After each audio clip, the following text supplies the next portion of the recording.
All right, we are live. Good evening and good morning and good afternoon, whenever you're watching. Uh, Today we have a very special episode of just the Dissident Files, and we're having on an old friend, Max. Meet the Mad Max of Michigan. Hello there. Hey, everybody. And by the way, you should have just stole my line outright. It's good morning, good afternoon, good evening, wherever you are. That's how I always said it. And now I've You heard got other it. podcasters picking that up. And I know I did not ever hear anybody say it that way before.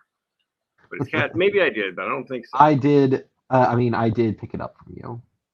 It's actually tripped slightly off the tongue. I like it. But yeah, I was known as Max Kolbe for a brief period, but I stopped being known as that pretty quick. Well, yes and no. I just shortened to Max, and when the account where we flew under the name Max Kolbe became a group count very quickly, and it was more than me that was doing stuff on it. Um, but anyway, we went back when we did the old escaping atheism and red pill religion stuff, right? Right, right. You and I were both parts of that. Um, Yeah. I was I learned a lot from that uh, experience. Any young men who are out there, if you learn about it or read about it from word of mouth, you'll probably hear a lot of negative about it. A few words of advice about that. Remember that, the internet runs on gossip and smears. Much of what you read about me will not be true. Some of it will be, although it will be slanted poorly.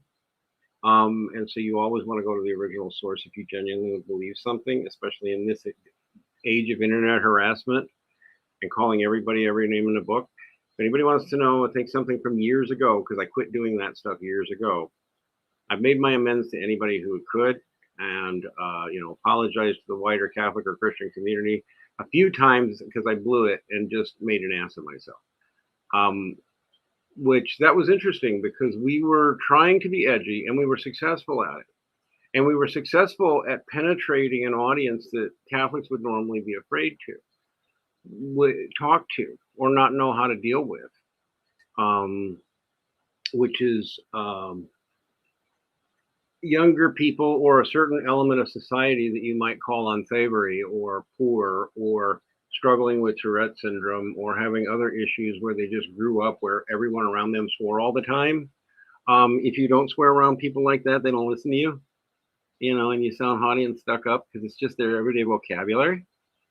I can introduce you to people like this. They're not even conscious that the F bomb's coming out of their mouth every other time.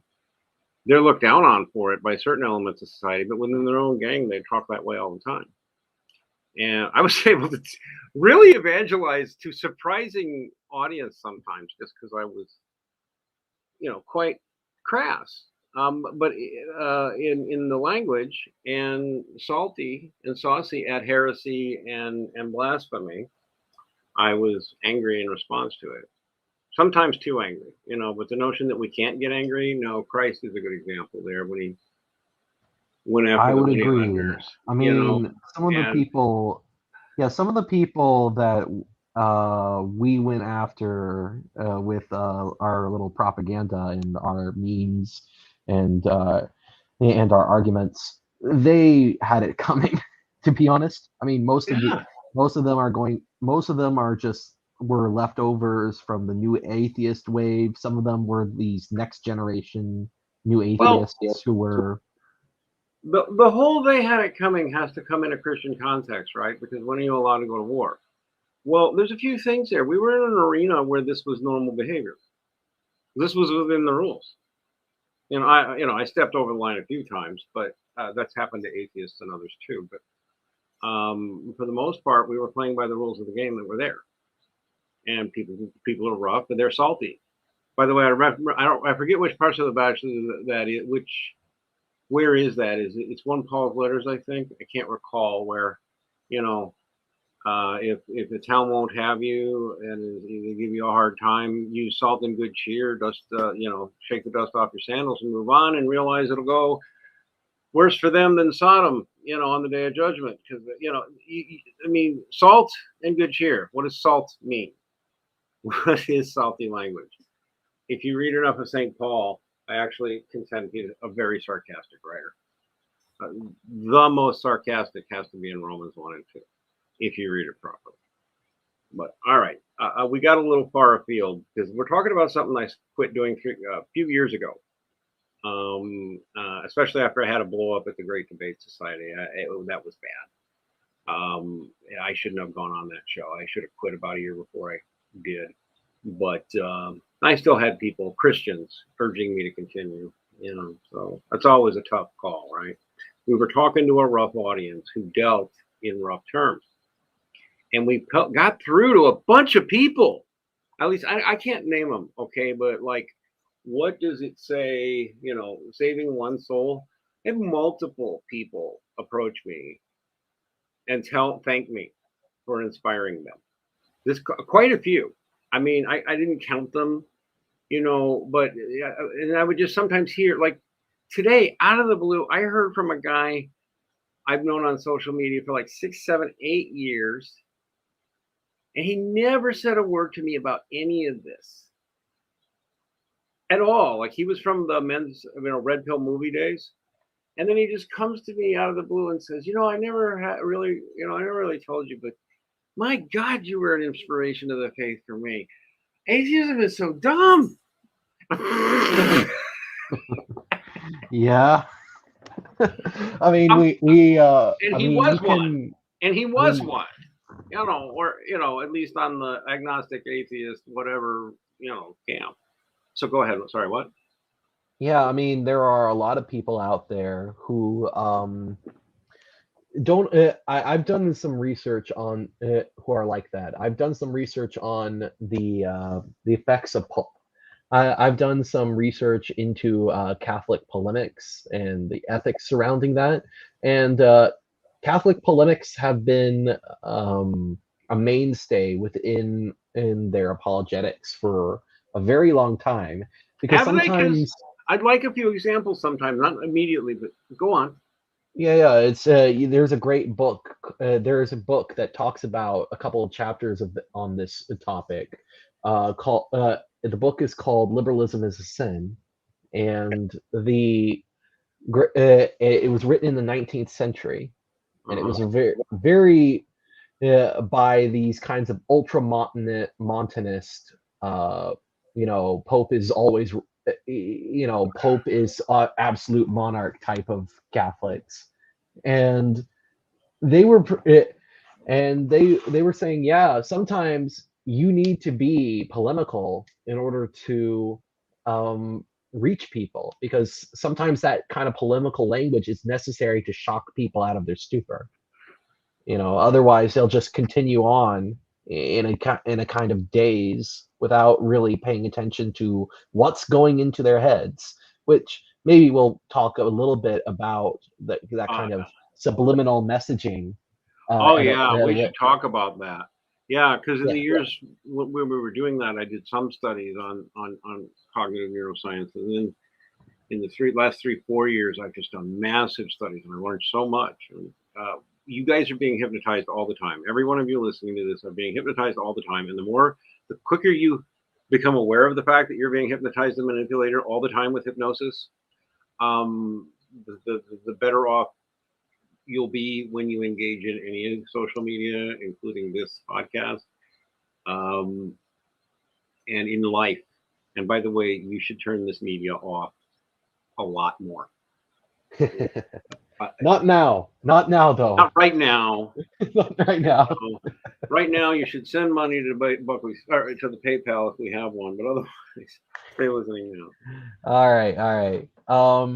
But yeah, before we go to that particular topic, I want to talk about a topic that is near and dear to your heart, and to be honest, it's also near and dear to my heart, and that is the topic of Catholicism and men's issues and the intersection between those two. So, would you like to just I just want to give you the free reign to talk about whatever this apart? I'll tell you honestly, the only reason, one of the main reasons I was at the Holy Voice for Men thing is I really felt God wanted me there, just straight up, and with a strong inspiration, because one of the things that started tension there, Davey, when I was in the red pill movie days, that's going back to 2014. There was a real hatred. People used to niggle the Virgin Mary around me because they knew I was Catholic, and I didn't know what was up with that. It really bothered me though. But I felt like this hand on my shoulder, this urge just saying, "Stop, stay where you're at. You're supposed to be here." Now, but whatever it was, we were doing something interesting there. We were on the right side of every issue. There were two that I didn't that you could say I was uncomfortable with. Two or three you could say I was uncomfortable with, but we also always said, "Hey, listen, we're not like a lockdown party line thing. People may be, room to argue over circumcision, to discuss it civilly." And also there was a lot of religion bashing, which I took in good humor until it just got to be too much. And when I tried to start to complain, I got told to shut up. And I had efforts to deconvert me, and I had people spreading rumors about me behind my back just because I was Catholic. I didn't know most of this was going on, but the teasing was there, and sometimes it was much. I was oblivious to it, or I just took it in good humor. Change the subject, but at some point, I experienced even flagrant attempts to deconvert me when I was down in a very weak place. Because after the Red Pill Religion movie was shot, I had a real bad physical collapse, hurt myself pretty badly, not by hitting myself, not by suicide or anything. I just mean I had overworked myself so badly. I was running on so many fumes. I was literally running almost like 120, 140 hours a week between a day job, trying to, as a divorced dad, get my limited but vital time in with my kids that I was allowed to, that I was able to get, and otherwise the work of that men's activism. I had the notion one day it would turn into something that could like at least make me a moderate income, but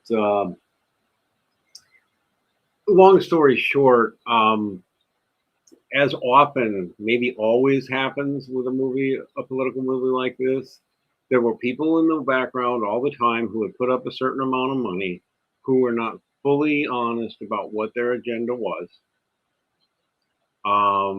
and used a lot of gullible people, and then cut them loose, pretended they didn't know them, had other people, strangers, come in and take credit for things. Got rid of everybody who was religious at all, even like flaky New Age lady named Crystal, and this other girl Jessica, who was just sort of a dippy. Yeah, I'm an evangelical. I love Jesus. That's all.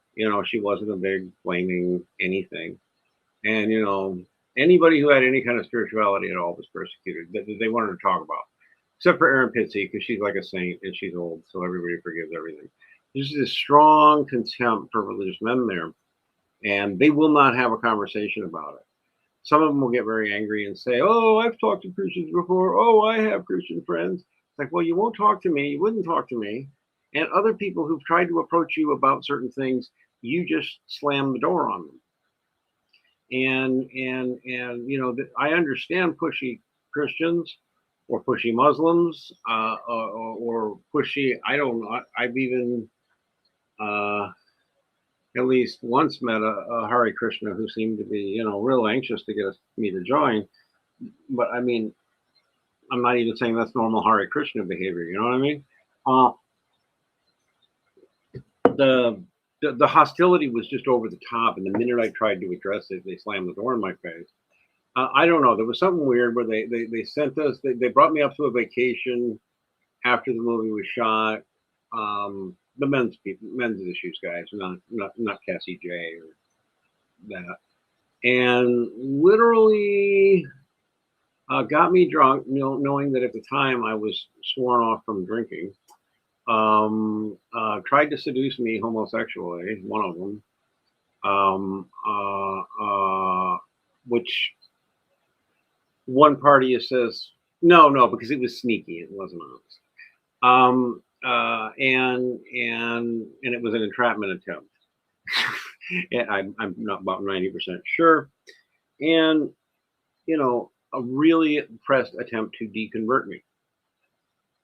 And that, after I just had a physical breakdown, led me pretty close to nervous collapse, man. And made me realize what kind of people I was surrounded by. And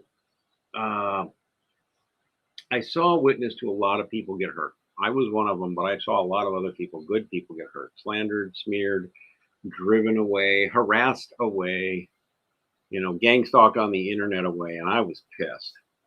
And I'm an old internet hand, and good or ill, I've only been I've been on the internet since the 80s, and I've been a shit poster since before you kids were even born. I've been a shit poster since before there was a 4chan. I'm that old. And shit posting's an art you either understand or don't. It's mostly male art. It's mostly young male art. It's like, I don't know what to say. It's like playing stamps or other things you find in ghetto areas. It's people like it. They understand what they're in for when you go into a shit posting arena, and that's what we were doing on that Max Kolbe groups, which turned quickly into escaping atheism, because I realized we were pushing it too hard. I knew Max Kolbe personally would swear. I had evidence for that, including one of the monks. I heard an interview of Max Kolbe, one of the monks who knew Max Kolbe, and what things were like in the monastery there. He was a very young new monk, and Maximilian Kolbe was a few years before he went to the camp, but I mean he knew him just before he went to the camp, I guess, within the year or so. So he had known him as a very young monk, and he's like, oh, you're in a monastery, it's a bunch of guys. No, if not everything's perfect. He even said he wasn't perfect. Sometimes there'd be little quarrels over stupid bullshit. And I'm like, what? Did he just say that? He literally said there'd be some quarrels about some stupid bullshit. He's this priest monk, of the whole Max Kolbe's order. And like I'm trying to it says something interesting that I think it's part of is the feminization of the cultures, that we're a little too afraid of salty language these days. You know what I mean? Maybe I'm wrong. Did I go too far afield? No, I think. Sorry, I don't think you got off field. I just wanted to. You put a personal sort of take on it, but you would say that one of the main problems was in in these kinds of men's movements, you experienced a lot of hatred towards basically anybody who was not a hardcore atheist. Well, at the time, publicly they said your religion is irrelevant, and they still brag up. No, I have Christian friends. Oh, this guy. Oh, I'm Catholic. Well, why won't you come talk to me? Oh, they've all got reasons why they can't talk to me. But privately behind the scenes, yeah, they're all hardcore atheists, or I hate to say Luciferian out loud because people will get so flipped out. But when we talk about politics, we might talk about that. Let's just say I'm using the term Luciferian figuratively, but you can look it up on Wikipedia. I'm using it figuratively still. The Gnostic way of thinking. The spirituality is very anti-Christian. The inner core is all anti-Christian. Um, and I needed to be no longer a believer. No, I needed to be renouncing Christ to stay in with their inner circle. That became very clear. Um, and I was actually stalked and harassed. And yeah, it is a personal spin, but it matters because I was not the only one that happened to. And I felt I needed to expose that and come forward for some people for whatever good I did there. I got a lot of thanks. Others said, "No, you were just an embarrassing asshole again. Fuck you." Um, uh, I'm sorry, I didn't mean to swear, but see, that was the culture I was in back when we shot that Red Pill movie. And the Red Pill movie was shot in 2014, believe it or not. So to my astonishment, it's been 7 years just about. I mean, it'll be Oh, 7 years this year. It was shot mostly in late 2014, a little in early 2015. Because, and if anybody wonders why didn't it come out till 2016 then? Because that's how long it takes to get movies in production. Okay, just straight up, it takes a minimum like 18 months, and that's if you got the most movies take 2 years, about 2 3. Anyway, I learned a lot when I was doing that men's rights stuff, and a lot of it applies to young Catholic men, young Christian men in general, um, even to men, and that was the thing, man, because my line with the men's rights guys was like, hey, you can be atheist if you want. You know, we'll have the people who talk to the religious men. That's a real common thing to do, actually, in politics, is to have people whose job is to go talk to the religious parts of your movement, because they'll always be there and they can be important and useful. They didn't want to even do that, which astounded me, um, because I knew men of every faith and no faith, and I was willing to be friend to all. They would not have that attitude. And just like the entire atheist movement will not take that attitude. Did you notice? Anybody who thinks atheism is just lack of belief, something William here discovered and other people who joined us, we were a whole big group, by the way. And in fact, the group kept going about 2 years after a while after I quit. But the, I'm sorry, I lost my train of thought.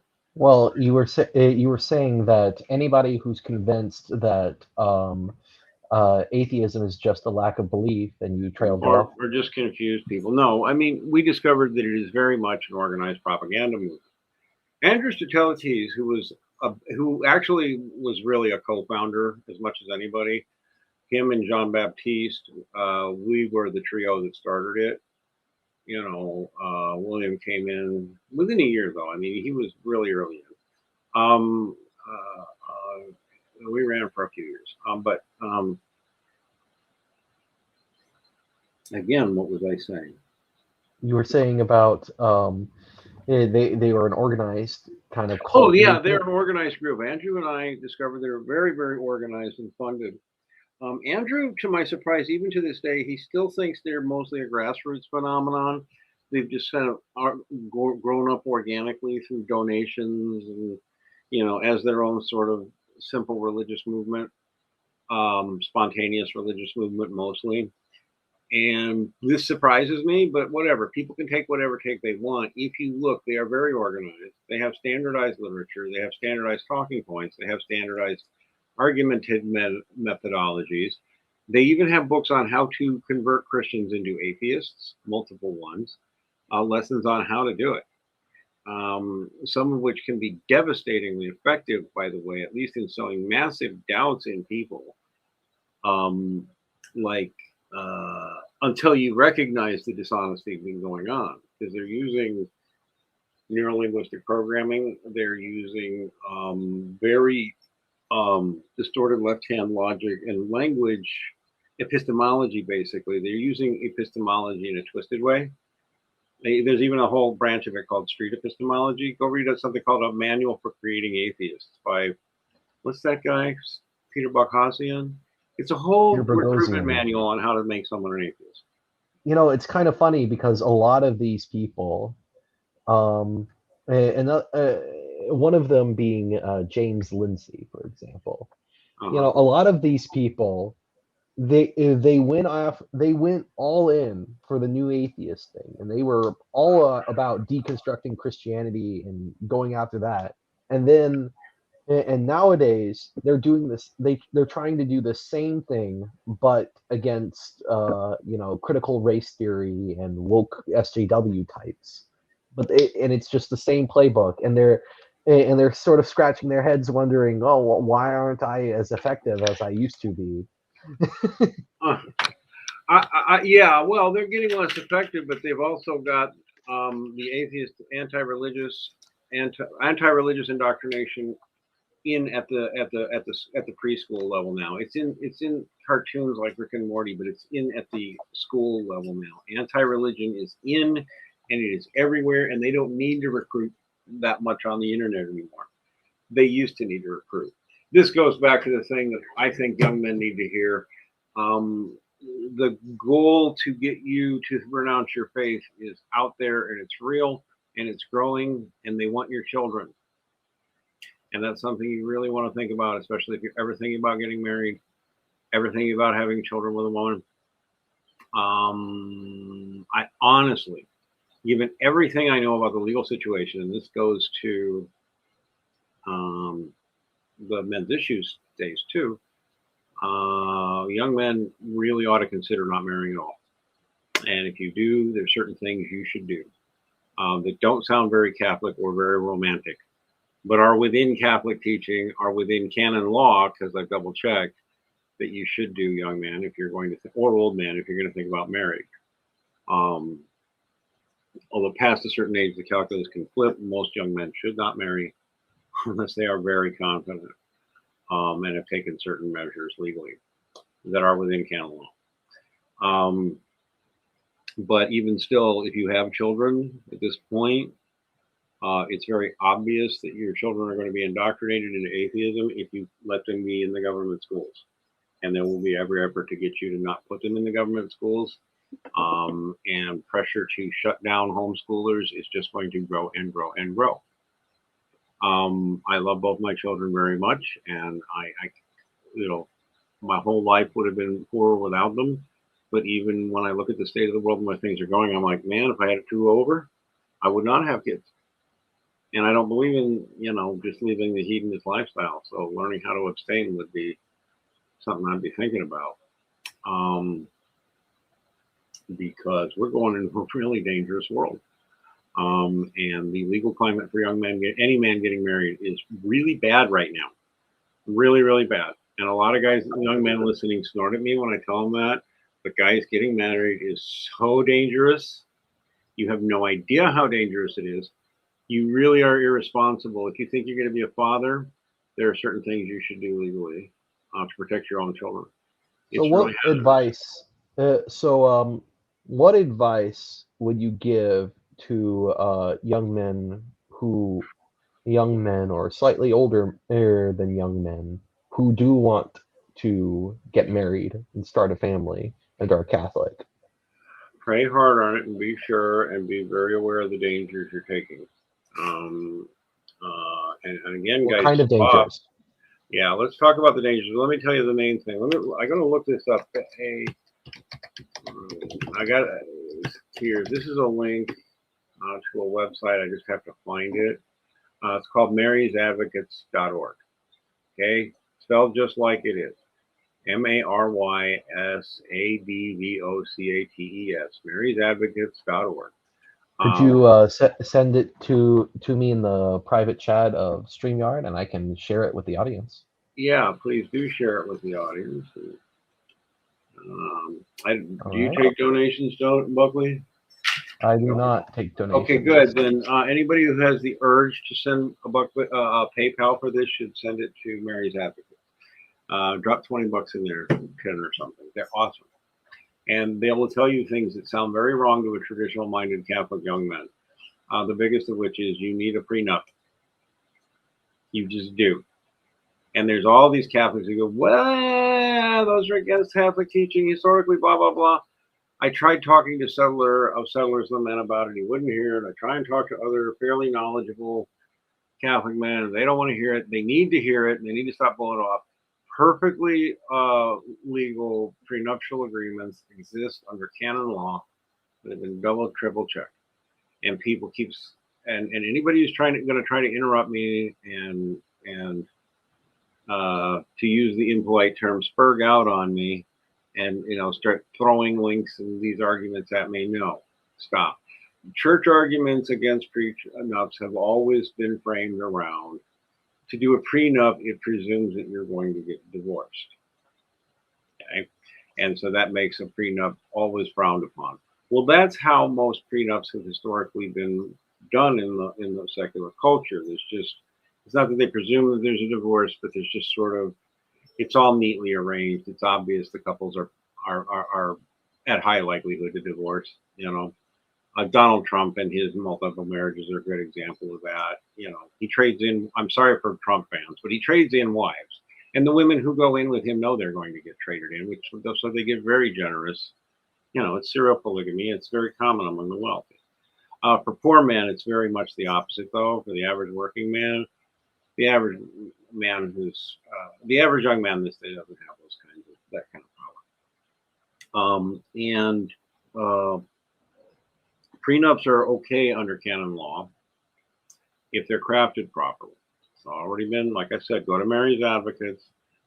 They're very Catholic, although their stuff, they do work on secular cases too. They have a very strong focus there on the Catholic and what can be done under canon law. And these prenups are framed differently than a standard prenup. Which don't say they're going to get divorced, but there's just always sort of a bias towards, well, we'll probably get divorced at some point, so here's how we'll do it. These are basically crafted in ways under church law and secular law that both work, which says if the marriage is entered into under the assumption that it is a lifetime covenant and it is a Catholic marriage, and so there will never be a divorce. However, if one of the parties chooses to divorce, here are the consequences and here are what will be done. Again, because what is in fact most common, and by the way, the people at Mary's Advocates don't acknowledge it openly, but they basically say, yeah, statistically, not all, but most victims of unwanted divorce are men. Overwhelmingly, the victims of unwanted divorce are men. And in this country, in Canada, in just about any country you're living in, there might be exceptions somewhere left, but pretty much anywhere you go, what's called no-fault divorce rules the day. And no-fault divorce means one party legally may just unilaterally sever and sue for the assets of the other party. Sue and sue the other party for support, potentially. Anyone may do that. Men may do it, and some do. But overwhelmingly, it's women who do it. And if some young snot out there is saying, oh, well, just don't marry a slut. Well, that's a dumb answer for about 18 reasons, right? But you don't know someone until you slept in the same bed with them for a minimum of 10 years, in my opinion. And I hope you aren't planning on doing that before you get married. And people change, and gushy, romancy love fades, and the realities of a marriage kick in, and then the realities of hard times kick in, and things that the other person used to seem cute aren't. Maybe she's put on 20 pounds, maybe you put on 50. Whatever it is, you've got to realize that people change. And in reality, women file the overwhelming majority of divorce actions. And anybody who knows the way the system works right now, the fastest way for a woman to get divorced is to say, and to get social approval and everything she wants, is to say she was seriously abused and leave and never speak to him again and take the kids and maybe the house and say he was an abuser. The end. He may never see his kids again, or he may be down to, weekend dad. Maybe treated okay as weekend dad, maybe treated as garbage. Hardly ever really gets to see his kids or raise his own kids. Also is burdened with a child support obligation, which is typical of the average man, not a wealthy man, but it's typical of the average man, not just the average working man, but I mean the average man making $200,000 a year. Um, uh, they will take half or more of your income while not letting you see your kids very often or at all, and calling you a loser. Every people will think of you as a loser. She divorced him, loser. Because that is also the social attitude. So church does a real bad job of this, catching divorced men and recognizing, because there's this presumption in the culture that when a man gets divorced, he divorced his wife. Now, part of that is biblical bias, right? Because it's phrased that way: a man can divorce his wife. Well, or can a man divorce his wife? It's always phrased in those. Moses says you can divorce your wife. You can divorce your wife. Jesus says, you can't. Whatever. Uh, in the milieu we're in, the overwhelming majority of divorces are filed by women. And if they're out on social media, if they're hanging out with feminists, if they're significantly engaged in the pop culture, or if they're just in liberal feminist Catholic circles, your odds of a divorce are off the charts. I mean, 50, and people used to, I've had some Catholics come to me and say, no, it's not true that the divorce rate is that high. It's just that about, this rate of the 50% of the population is divorce prone. The other 50% isn't. It's no longer true. Okay. You look at what's happening now, and the divorce is staggering, and it is usually unwanted, and it is usually not men leaving their women. This is a hidden taboo. We're not supposed to speak it aloud because it's overwhelmingly, it is women leaving their men. And that makes women squirm, especially divorced women, because it makes them realize they're part of a very recognizable statistic once you see it. And what is also visible if you just start talking to divorced women. One of the things you'll also notice when talking to divorced women, including Catholic women, not always, but still, is to refer to her ex as my abusive ex, or my ex who abused me, which, gets her automatic sympathy and support until you've met, and realize that, most divorced women refer to their men that way. It's like, oh, well, is there an epidemic of highly abusive men? I myself have never struck another human being. I once shoved my ex, who had but otherwise, it's like, and that was it. And that was ages ago.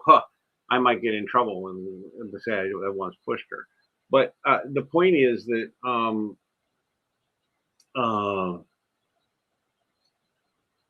you can get divorced and be shocked and not know what happened to you. And if you are sitting there saying, well, you need to be a proper husband, you guys have no idea.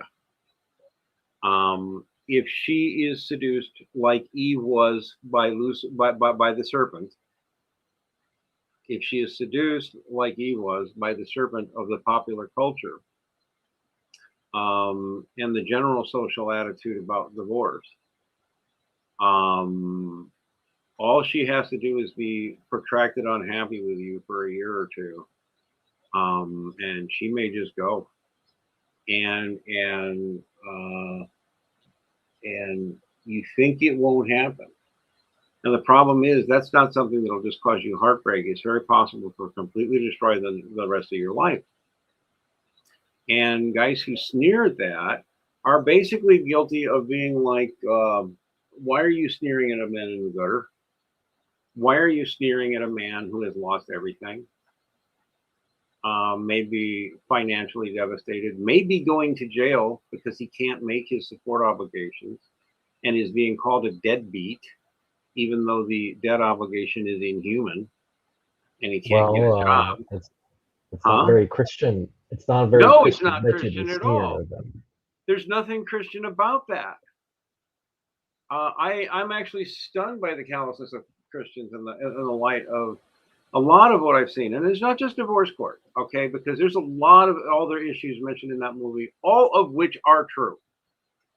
What's another Um, issue that you think needs more attention by Christians? you are overwhelmingly more likely to go to jail and do hard time than a female is, even if you both committed the same exact crime.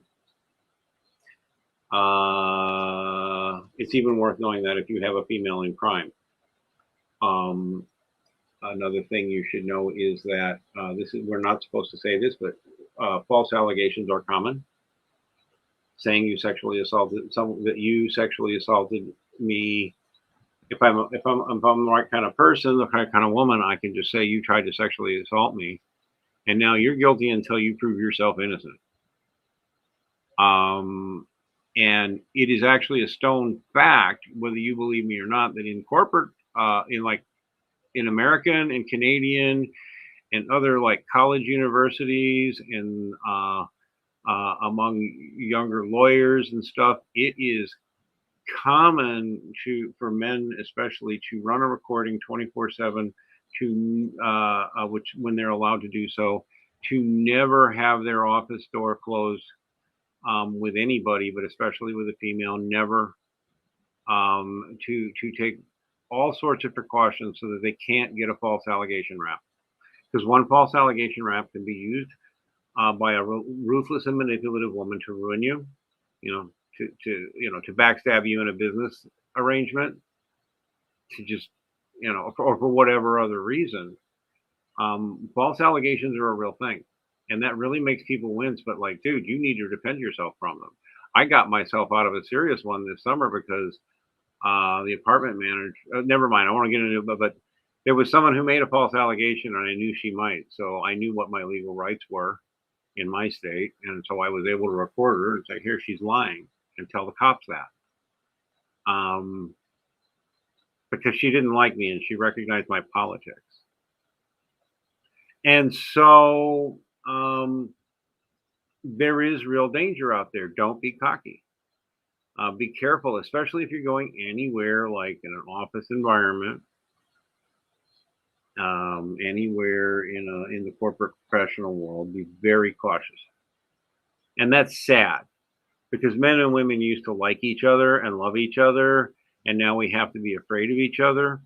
But this is not about hating women. This is about realizing that women are sinners too, and just like men are sinners, women are tempted.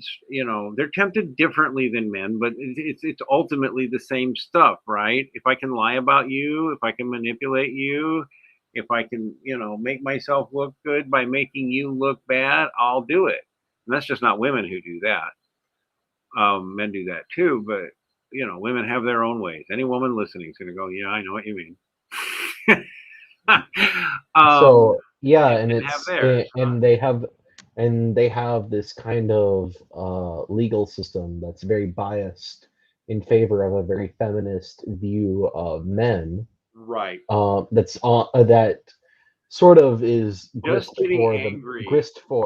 it's grist for the temptation mill, so to speak, because Just if you have the knowledge that the legal system is going to be on your side if you do something wrong, the temptation to do that wrong thing is much stronger. yeah, exactly. And it's not because women are innately. There's a certain segment of like what's called MGTOW and even some. Nah, no, the men's rights guys are more regular lefties at this point. Um, some of them deny it and claim to be libertarians, but please. Um, the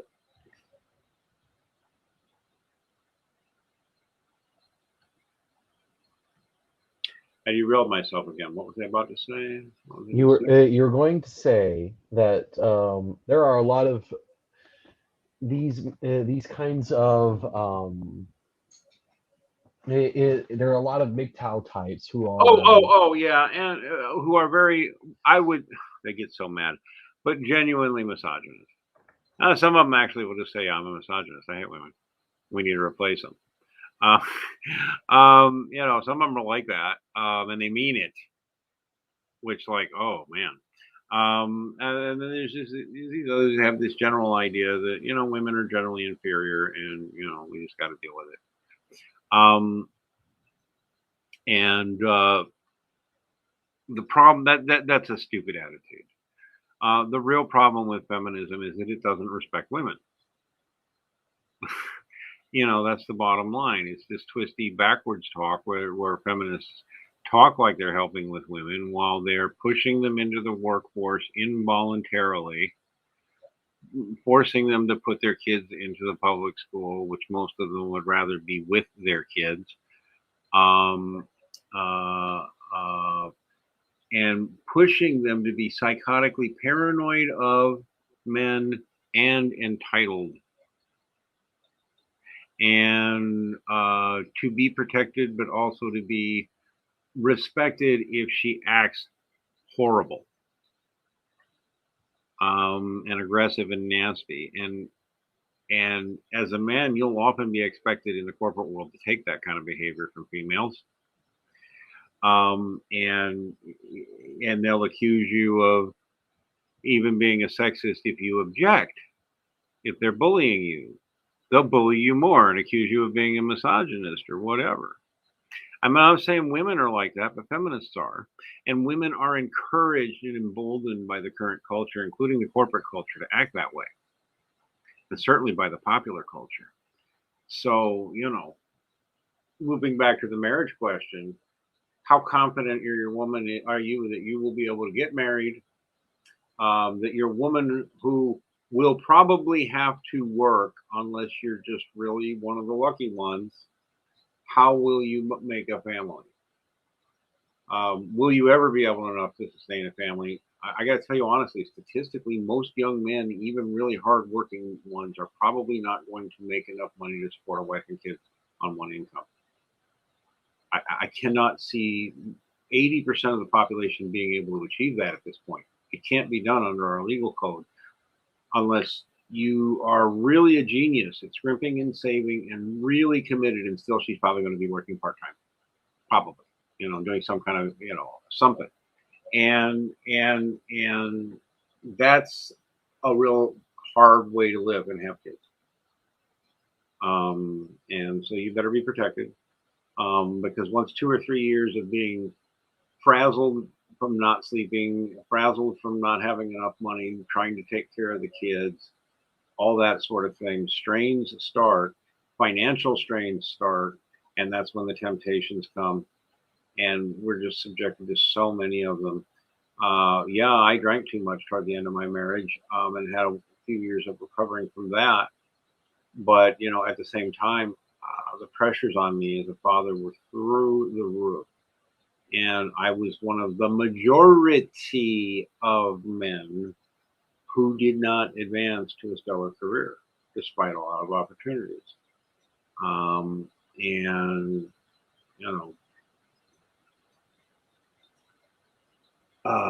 that will be the fate of a majority of men. And that sounds harsh, but it's true.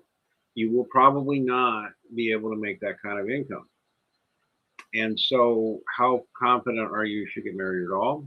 And if you are, how well prepared are you for what's coming in the next few years, including the very real possibility that girl you just love so much, who is such a good Christian, who would never ever do such a thing, winds up doing it to you. You got no choice. You have no rights. She gets to leave and take your stuff. You got to be a genius to flip that around. I mean, it is true that an unscrupulous man can screw his woman that way. But he's got to be really careful, and he's got to be really cutthroat, and he's got to have a really good lawyer who's ready to screw her completely blind on a pounce so that she doesn't see it coming, which is what happens to like a huge number of men. They just come home and the place is empty. Divorce papers show up later. No forwarding number. Where are the kids? There's your introduction to your divorce. That happens to a lot of men. But you marry a good Catholic girl, that can't happen to you? How sure are you? I'm sorry if that sounds really harsh, but this is how dangerous it is now. I'll bring in lawyers if you want me to. Will tell you it is legally inadvisable in the United States at this point to marry. So, what about the people who say that if you have the if you go to a woman like that with prenuptials, that shows a lack of faith in her? Right. And you should look at her straight in the eye and say, yeah, I don't have the faith in the current environment to risk our children, to risk what happens if you simply go insane. Let's say you just lose your mind, my dear, or I lose my mind. I go insane. That happens. Why wouldn't you want this protection? And that goes to the more, because we have faith in Christ and we want Christ to protect our marriage, but we're not guaranteed Christ will protect our marriage. Obviously, just look at the Catholic annulment rate, or the people who just get divorced and never come back to the church. It's off the charts. It's part of the reasons our parishes are emptying and run by women. Notice the irony of that, by the way. Divorced women are common around the parishes. Divorced men are not. Why is that? Because divorced men are usually much worse off, and that's the truth. And nobody wants to hear that. Divorced men are like 10 times more likely to suicide than any other demographic. In the first couple of years of divorce, it's off the charts for divorced men. It's almost nil for divorced women. What's the church doing about it? Nothing. Nobody knows. Try and tell people it's important. And a staggering number of the homeless are divorced men because they lost their house and they cannot, and they lost a job, and now they cannot get a job, and they are called deadbeat dads and are put on a wage obligation, a debt obligation they can't get out of.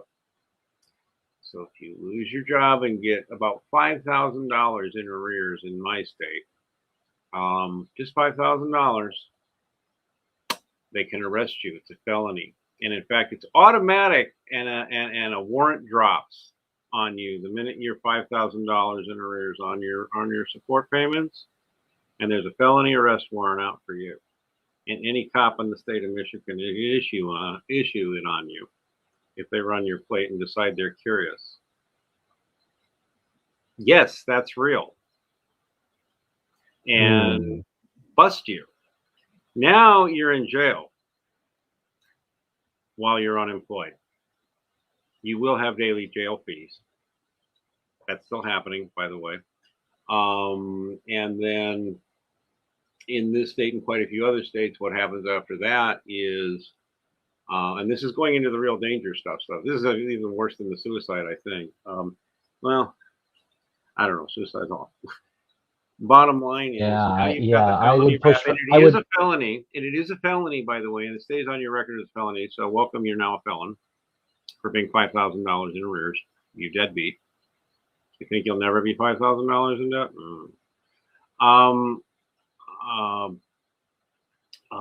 You will certainly have your wage garnished, and even if it's all of your check, so you have nothing to eat on, they'll just take it. Then if you get far enough, they will find a job for you that you have to work for wages they set for you, and you will pretty much be on a wage farm for the rest, a work farm, a corporate private work farm. This is going on right now in the United States. I tell people this and they don't believe it, but there's literally millions of men on the child support prison work farm system who got there the way I just described. This is the biggest danger of all, and it happens to guys all the time. Guys who disappear and never see again after a divorce. Quite a few of them. And it's just, people say I'm paranoid, and all I can say is, F you, man. No, I'm not paranoid. It's common. That's why the divorced men aren't around the parishes that much. But there's women, including divorced women, all over the place, which we're not supposed to judge. And you're right, it's not our place to judge. But we can discern the common, how commonplace this is. There, and that's part of the hemorrhage of men out of the church too, is we aren't doing anything to minister to divorced men. Or there's only so much in Christian charity we can say, but at some point, Christian men have to find the sack to look at women sometimes and say, what's your reason for the divorce? And what are you doing again in the divorce? And how ethical are you being in the divorce? Because, and maybe we should talk sometime about what an ethical divorce looks like, because there is ethical behavior in divorce. If you're going to go ahead and sin, fine, but there's still certain things like, I don't know, I hear some eyes rolling, but like, well, there should be a certain assumption that both parents will be able to at least call and talk to the kids, and that both parents will be able to see the kids on a regular basis, and that one parent will not make the other parent homeless in financial arrangements. But none of that is the default in law, and nobody thinks about these things in the culture. Like, there's a lot of women doing things that are very unchristian with the legal system. I think part of the problem here is if Catholics were to wade into this, the traditional, if you want to know like what the more traditional Catholic answer to these questions, it's they would probably say, oh well, no divorce is an ethical divorce unless it's there's a case of adultery or abuse. I would have to say that it had, well, no, because even then, adultery and abuse, the answer to that traditionally has to get a separation. The same, I'm not going to live with her anymore. I won't live with him anymore. But that doesn't mean you're divorced. I mean, nobody even conceives of that anymore. But I mean, that used to be the attitude. You don't get divorced. Oh, okay, you're going to be living apart for the next year. We're going to hope you manage to get it back together, but if not, well, enjoy the next 25 years of marital solitude and chastity. It may not, and I don't know why, but that seems like it should be the default attitude. And there are a I'd few who like get it, that. huh? I'd like that. I actually say I have with one Christian lady, a Protestant, but still I'm proud of her for this. Within the state of Michigan, they still have this thing called legal separation, which almost nobody uses, and which is essentially in all ways a functional divorce under the law. It's totally a divorce in terms of all the legalities. You're going to work out a contract and sever everything you're going to do. Here's our finances. I'm taking mine. You're taking yours. We're done. Here's our agreement.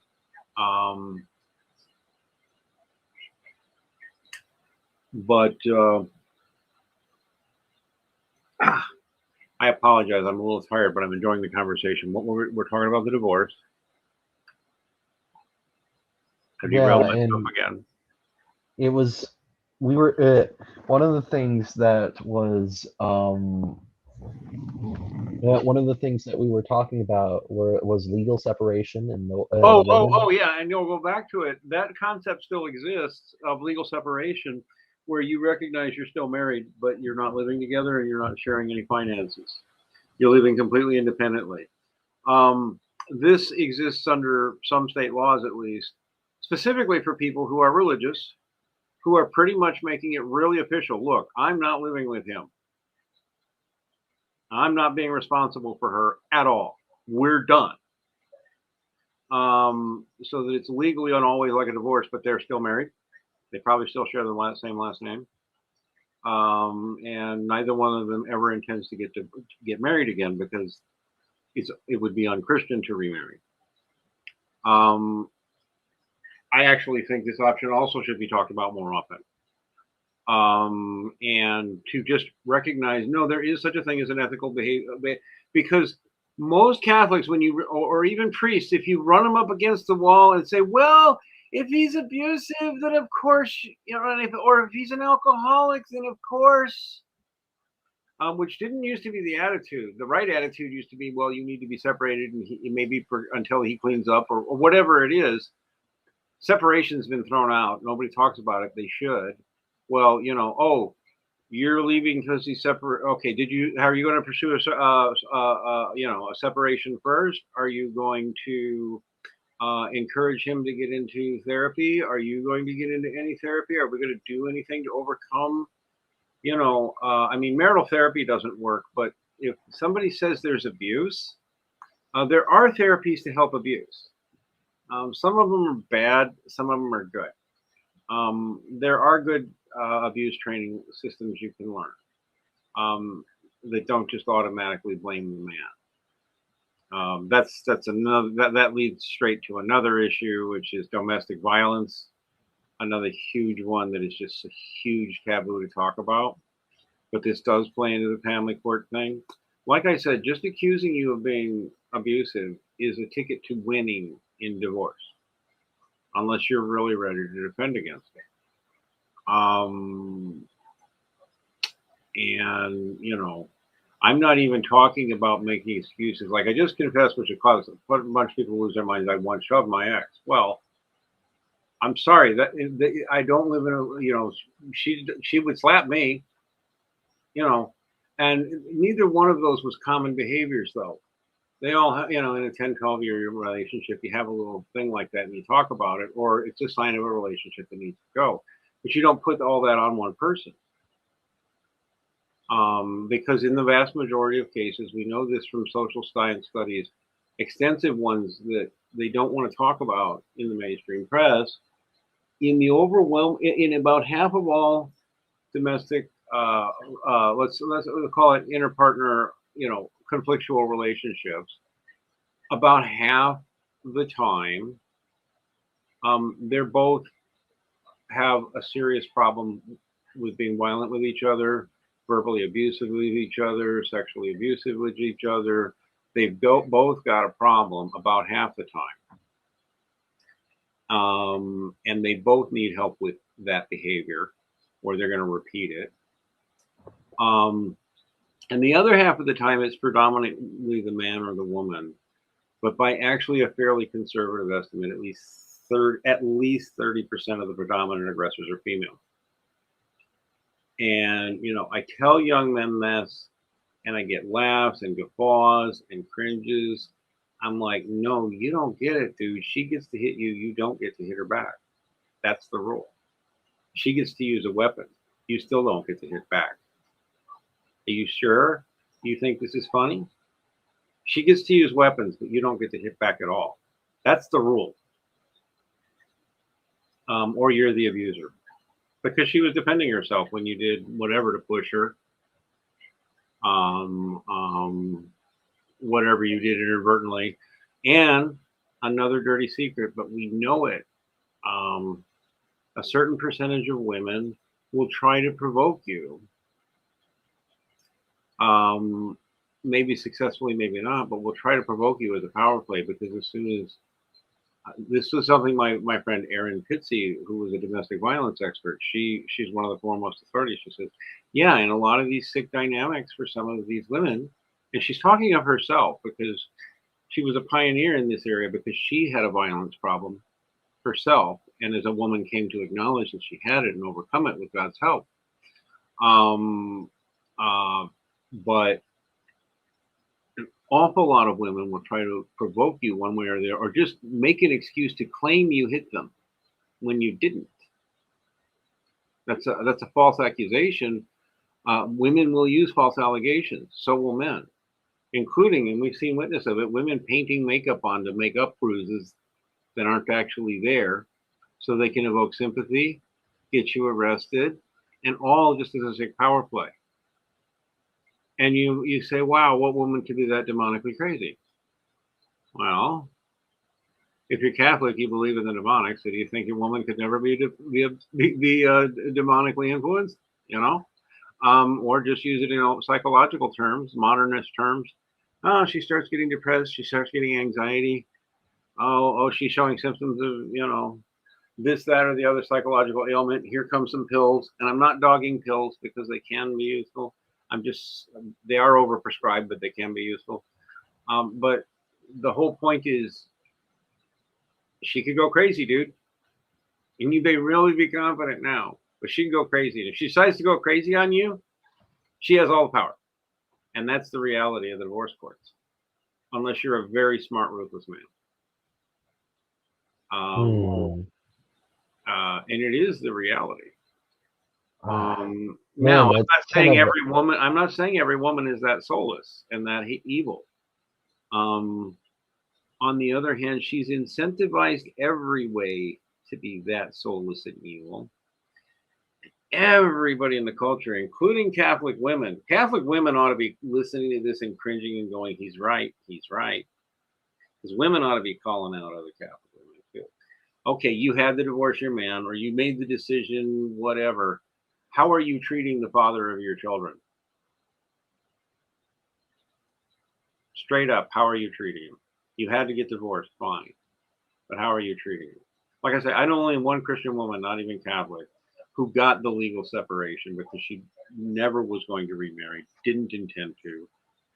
Not even Catholic, but from her, Christian perspective.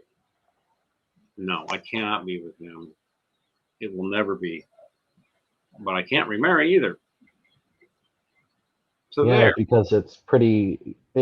So what I would ask, and maybe we can segue from this to the other topic that I wanted to talk about is how did how did the culture and the legal system get so messed up?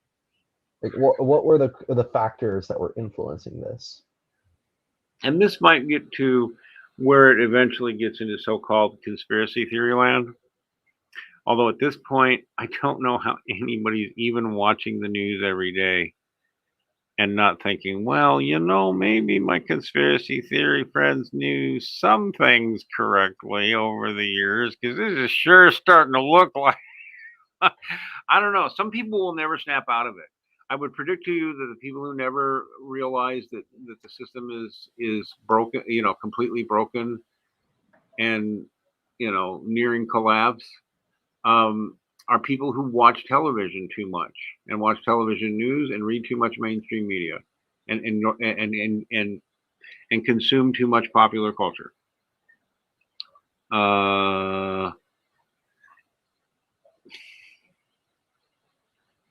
and I'm not even sure where to go from there, but Yeah, so I just was wondering, you know a lot about this. Can you tell me a little bit about the forces you believe to the sort of political forces you believe were yeah, this is behind? where we're going into conspiracy land. Okay, now when I was in men's rights days, I'm not outing anybody in particular there, but there was various types of masons flying all over the place. No surprise, but still, statistically higher number than I kind of expected, and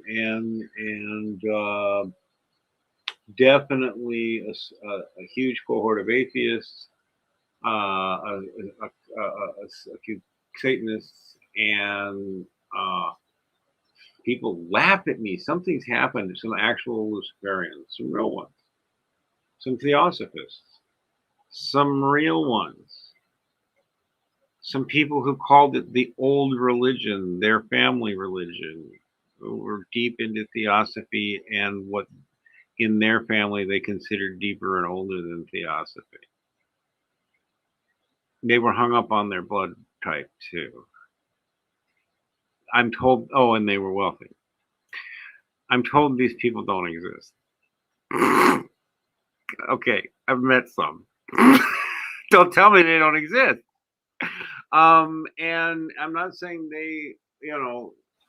that type of person, people into Luciferianism, which is really its best name, but they don't exist, or that they're LARPing, or they have no social significance. I've had people insist all these things. I've even had people tell me Luciferians don't exist. And then they lecture me about it. I'm like, okay, guys, look, you can decide how much the spirituality of much of the wealthy, effete, decadent, inherited wealth elite get, you know, but a lot of these people are into weird occult spirituality, period. And how seriously they take it, I don't know. How serious is the average Catholic about his faith? I think some are real serious about it and some are just pragmatic. But whatever, ultimately, most men, if they don't worship God, they will worship themselves, or they will worship other men, or they will worship women, or they will often worship themselves. Some will even proudly say they worship themselves, or they have a whole culture of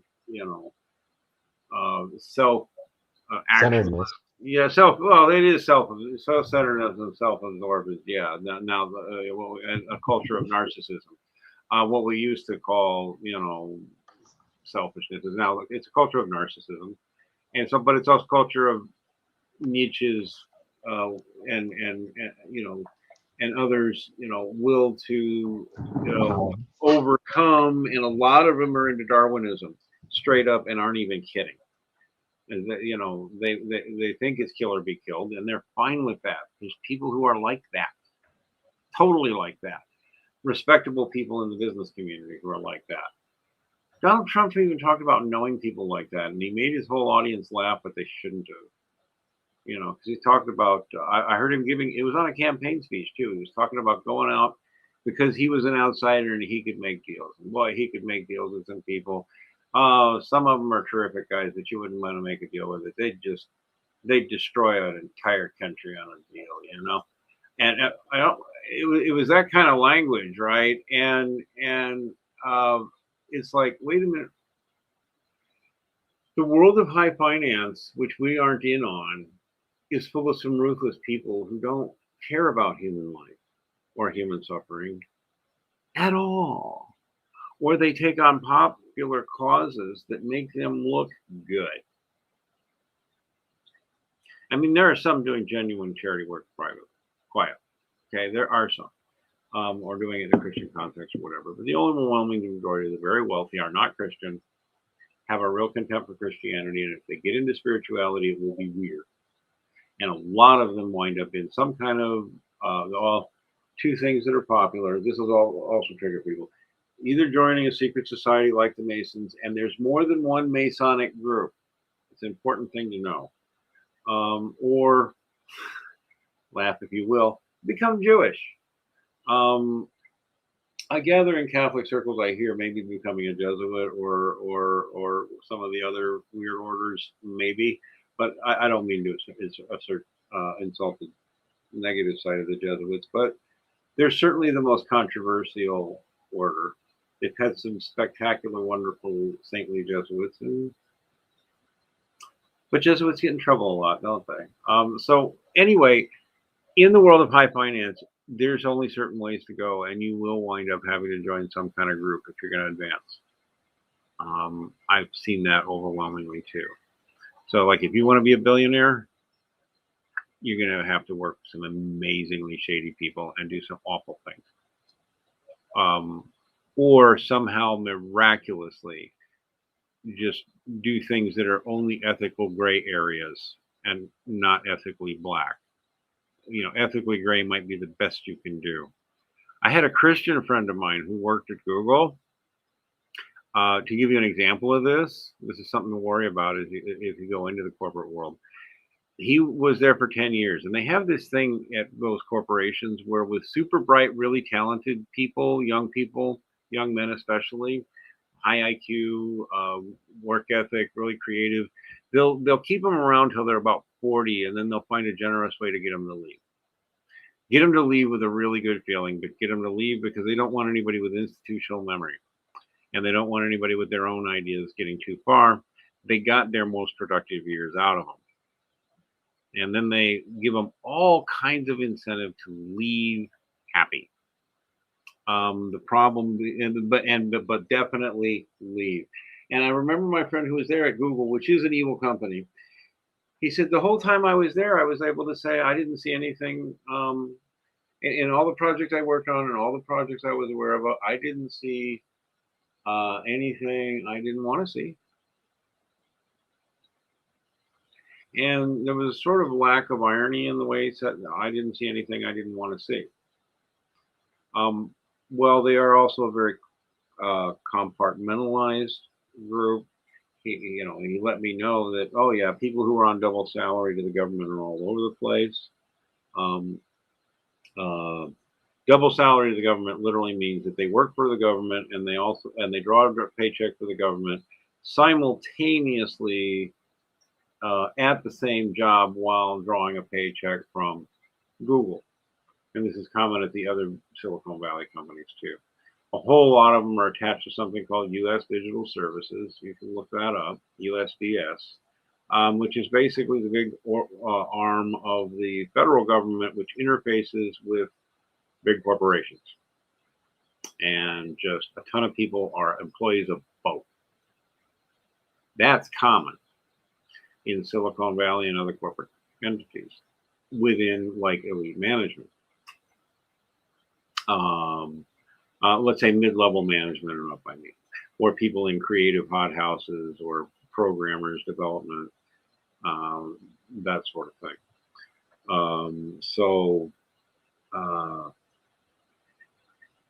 It's a very compartmentalized world. It's a world where they want to get you in your most productive years and then get you to leave, so that they can take your work and advance it in new directions without having to deal with you, because they know what they want to do next. A lot of people are working on top secret projects that don't even know it, or a lot of people will be working on projects where they can see the unethical implications, but they don't see anybody using it unethically there or advocating its unethical use. Yeah, but there's people in other departments already using it unethically, and once you're gone, nobody's going to care about your moral objections. It's people who defend capitalism and the corporatocracy. I don't know how you can do that and be a Christian. I do know that there's probably ways to be a Christian in that environment. It's just going to be tough. And balancing that while maintaining a family is going to be tough. I've met guys who can do it, but I would bet even the most dedicated, hardworking men, 80% of the men listening, probably in their 20s at this point, cannot muster that.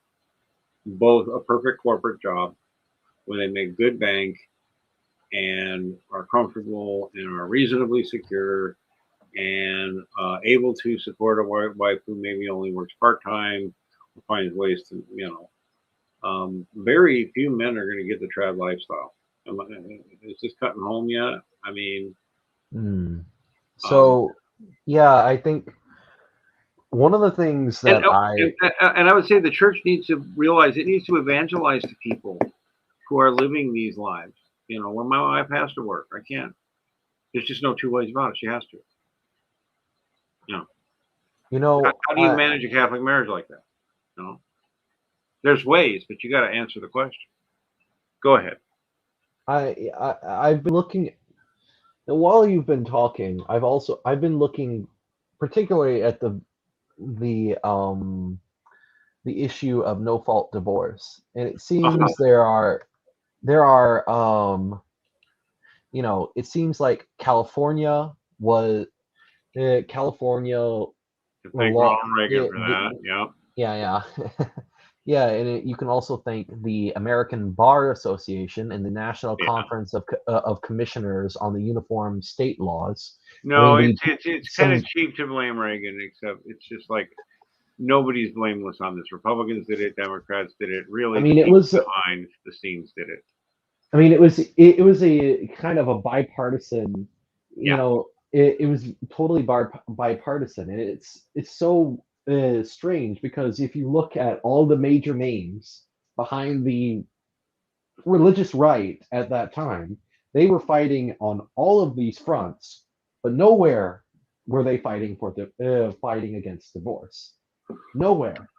So, They, oh, they that's a it was good just point. They weren't. Oh my God, I was there. I'm sorry, everybody. I'm 55 and I'm old enough to remember Jerry Falwell. I'm old enough to remember Ralph Reed. yeah, none of those guys. They were just kind of they were None just completely of them. Jimmy Swaggart, Oral Roberts. In fact, the line most frequently, which was also most frequent in liberal, in the line that was most frequent in Protestant circles, and what used to be called mainline Protestantism, which is now like in full blown collapse. What is nobody knows what mainline Protestantism is anymore. I mean, props to our Lutheran brothers who are still holding that together. Props to the like 12 traditionalist Anglicans that are still out there, but I know two of them, so that's cool in its own way, right? But literally, it's bad out there. The liberal Catholics even take this line now.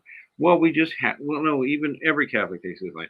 We have to understand, divorce just, we can't judge someone who's been divorced. We have to just accept it. You're right. We can't judge them. But we can, no. Actually, I don't know what the right word is, because when you are engaged in scandal, that's kind of bad. And well, how do you call exactly. someone out on engaging in scandal? I Yeah, you mean, laugh, right? it's very yeah, and it was these kinds of liberal Protestant theologians who really paved the way, but it was but I mean the liberals and the liberal Protestant theologians paved the way for this religiously, and then you had progressive feminist uh, lawyers who were working for the American Bar Association and these lawyer guild, basically these lawyer guilds, getting things done legally, but all the while you had total bipartisan support from both sides.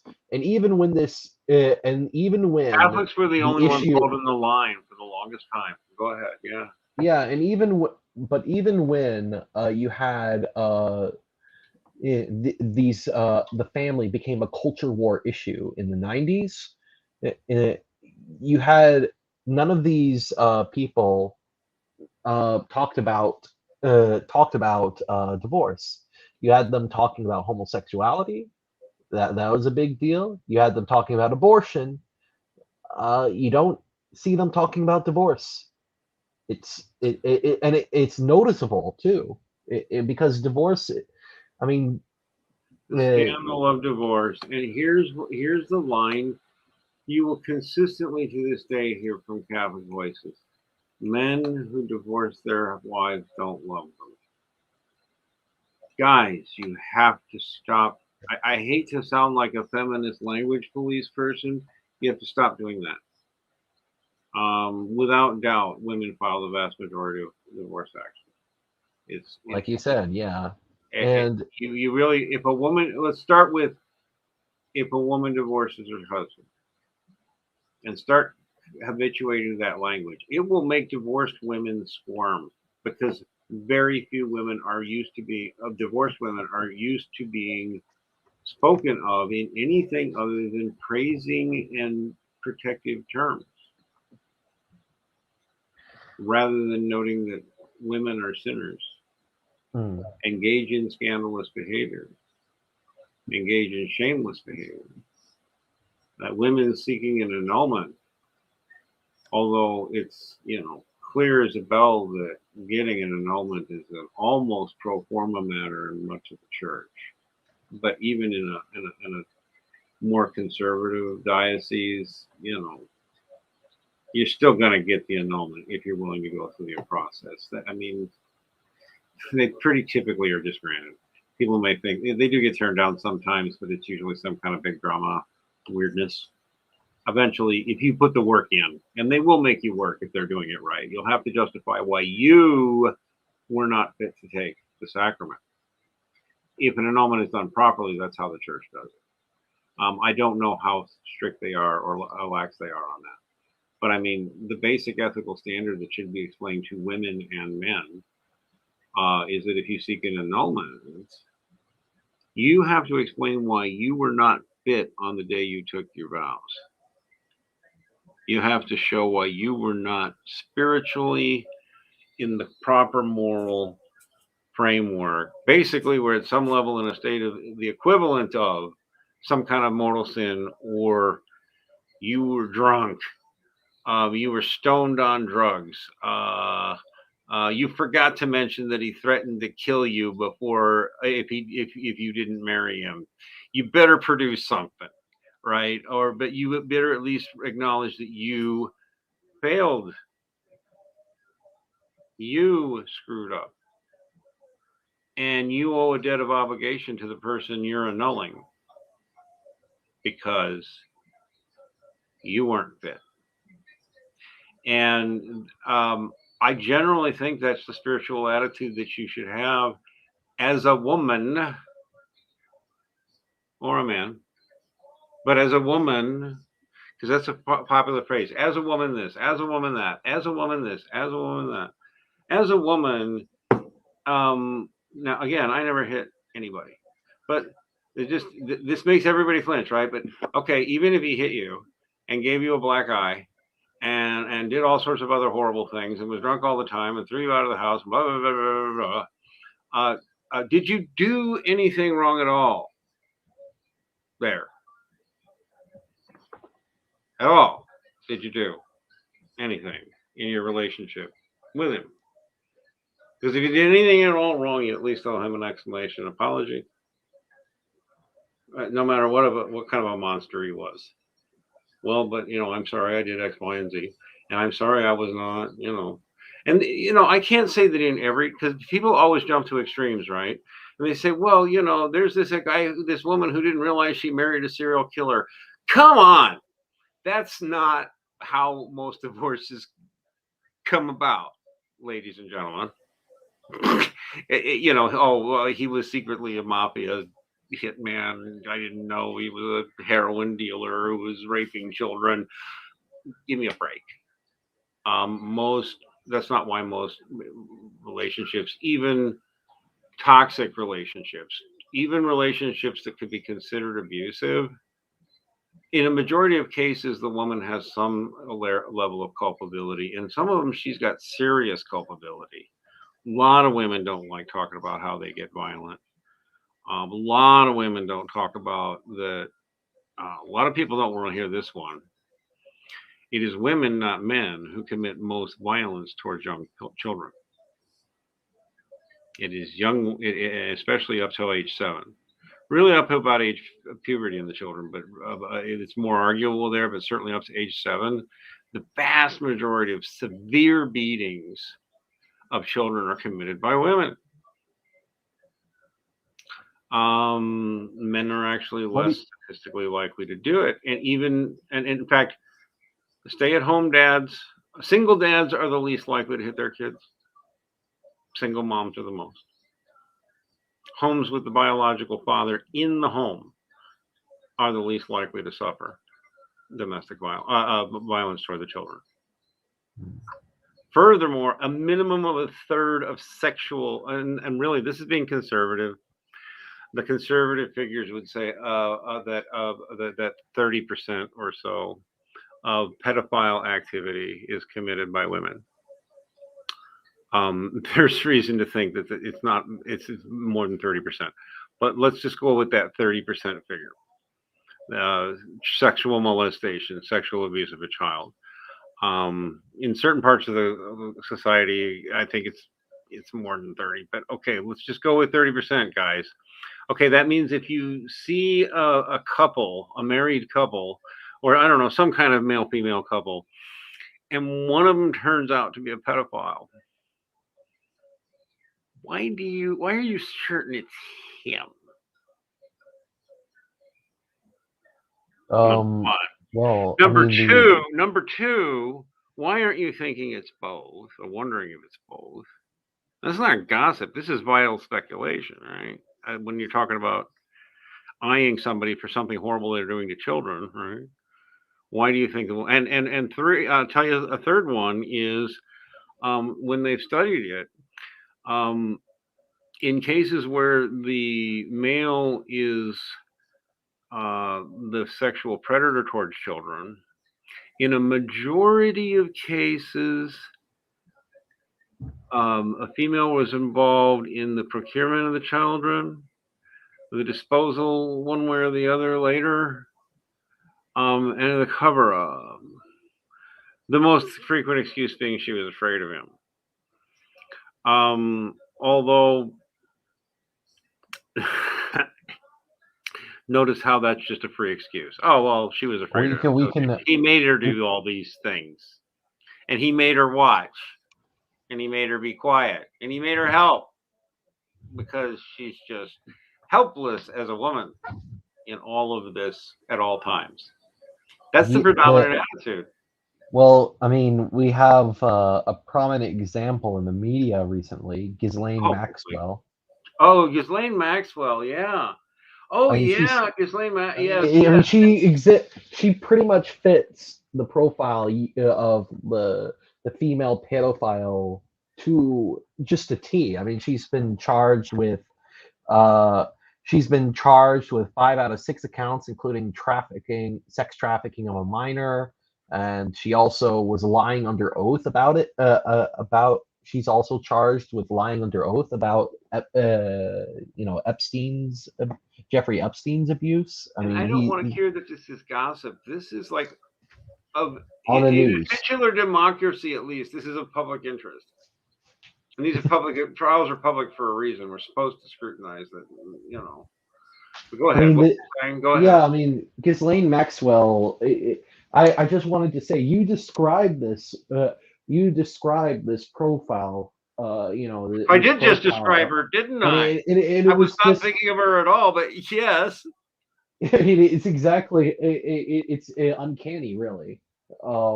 Just she well, was Jeffy made her do all that, and that's this. Maybe this sounds too cynical, but that's all she's charged with. A child? What? How many kids?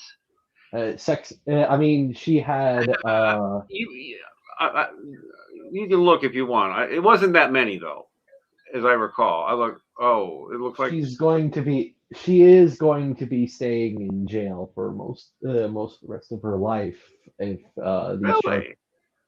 I mean, this is. I mean, this is so.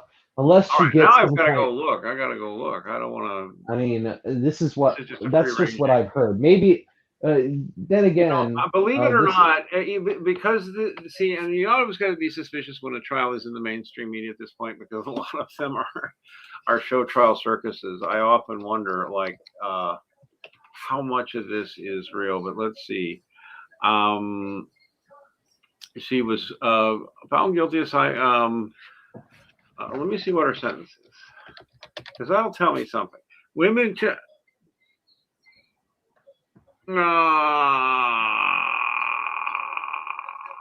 What's wrong? Well, all right. It's not a very look out anybody with delicate ears. I'm about to use a swear word. Women don't lie. But in men's rights circles, it's apt. The women possess something called the pussy pass, where they just get away with stuff. So either they get completely excused and ignored when they've been partners in crime. They just pin it all on the man. That's very common. 2 drug dealers. Woman gets a slap on the wrist. He goes 20 hard. Here is it says here on Wikipedia at least that Ghislaine got 18 months. So unless and like a few years probation. Did I admit? No. I mean, according to this article from Reuters, she's convicted on 5 of 6 counts and faces up to 65 years in prison. Oh, up to. Okay. Well, I mean, I There mean, is it's entirely Associated Press possible. I has mean, it. it's entirely. This is very new news. It's Yeah, it is. entirely No, I see this. possible. They're doing highlights right now. So okay, we can't say for sure. I will just say this, and so maybe we can look back on this in 6 months or a year, or even after tonight. I don't know, but it might take a while for this because you always want to watch a case like this long term because sometimes there's a big splashy thing, and then 6 months or a year later, there's more developments, but it doesn't get picked up. But anyway, yeah, we don't know what she's going to get. Within men's rights circle, we would predict that she will get what would be like everybody. She will probably spend her life in on parole or probation. More likely convict. I would get. I'm sorry. She can't get probation. She can get parole. I would predict early parole. I would predict stay at club fed, which is another way of saying a really cool prison that rich people get to go to where, well, they can't leave the enormous, very comfortable compound where they have swimming pools, saunas, TVs, servants, anything they want to eat or drink, drugs.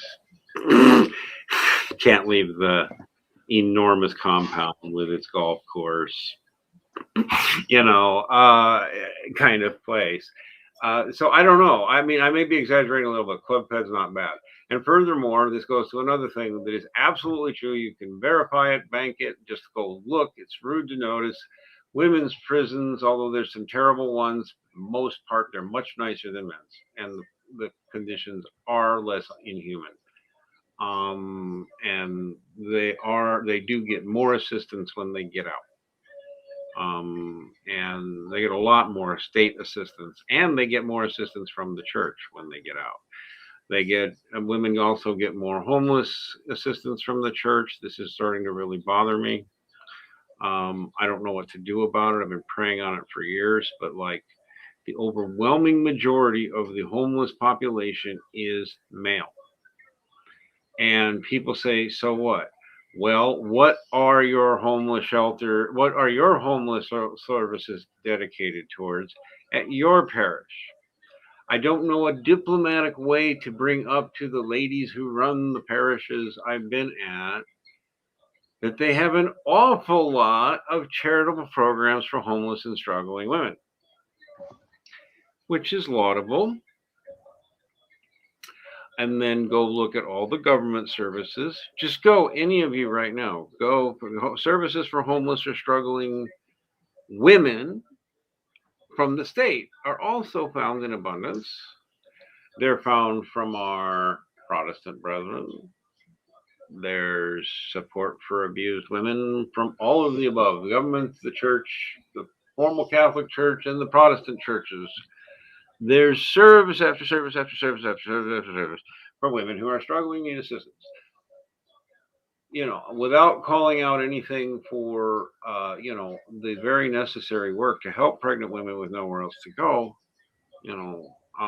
which probably has to take the very highest priority, no matter what. But there's no service. There's so no services for men.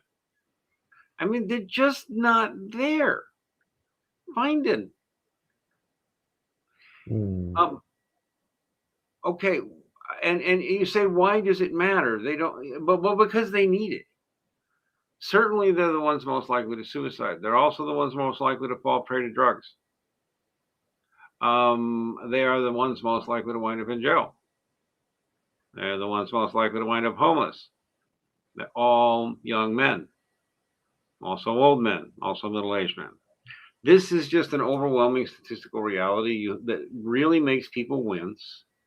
But it's like part of it is the cultural mentality. I honestly don't think we can blame the church exactly because this kind of snuck in behind us because there used to be abundant boys and men's services actually. Um, What do you think? What about the what about the culture? Um, was brought about this anti-male sort of anti-male group bias towards this. Okay, and maybe we'll get back to, because you did want to talk about how I think politics really works, and I was starting to talk about Luciferians and people in high places. And I know it's going to sound crazy, but okay. This came about because the Rockefellers paid for it. Just straight up, that's where it comes from.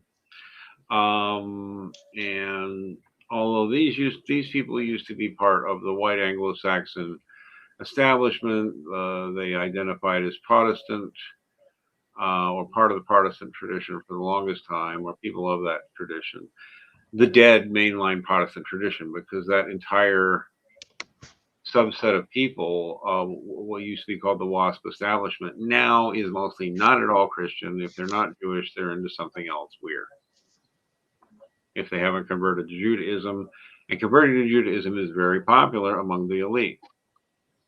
By the way, anybody who therefore thinks that, watch out about calling someone an anti-Semite. It's real common for people to conveniently say, yeah, I've converted to Judaism, I'm a Jew now. It's sort of like, joining the rich, elite, liberal, high society form of really relaxed Judaism. Anyway, it's just a trendy thing to do among the hoi polloi. Even some of Trump's family did it. Some of his kids did it, right? That converted to Judaism, but it wasn't Orthodox Judaism. It was this sort of very loosey-goosey, universalist Unitarian sort of Zionist Judaism. It's fake. Spirituality of the people in high places matters. Most of them are not Christian. Many of them are overtly hostile, anti-Christian. Feminism was a project not just of the Rockefellers, but they were the foremost in pushing it and are still proud of their role in creating it. They do it unabashedly and unreservedly. Go look on the Rockefeller Foundation's pages. Look at their bragging about their current work in feminism and their proud history of it, including being early backers of Gloria Steinem, biggest known name of feminism in the 70s. They pushed her. And there were other people in high financial places who wanted to push feminism. Well, it is interesting. Everybody knows the Marxist angle of feminism, and it's true. There's a whole line of feminist Marxist parallel, and they do go together. But I'm sorry, I interrupted. Go ahead. Yeah, I was just going to say that a lot of these people, they started out, they snuck in their ideas into Protestant circles by saying, yes, rather than saying they were attacking Christian morality as such, they were they pretended that, oh, we're going after these fuddy-duddy Catholics, we're going after Catholicism, and but really they were going after Christianity as such. Margaret Sanger was one of these people.